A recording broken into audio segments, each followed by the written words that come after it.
હું હમણાં જ ગયો જાપાન, તો એ લોકો ઝાડ પાનને ભગવાન માને છે, નદીઓ નાલાને ભગવાન માને છે, શહેરને ભગવાન માને છે, દેશને ભગવાન માને છે, અને વાતમાં દેશની વાતો કરે, દેશના ગૌરવની વાતો કરે, કામ કરવાની વાતો કરે, ક્યાંય કચરો ના ફેંકે, હોટલમાં ક્યાંય સફાઈવાળા જોવા ન મળ્યા, આખા જાપાન ક્યાંય સફાઈવાળા ન મળ્યા, પણ આટલો કચરો પણ ના મળ્યો.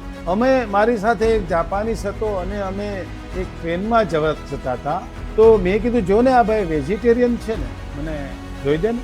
તો કે હા ઓકે વેજીટેરિયન છે.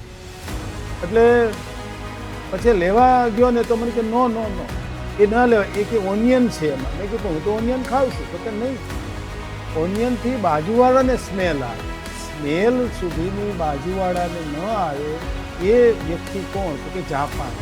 આટલી ઇન્સાનિયત છે એ લોકો.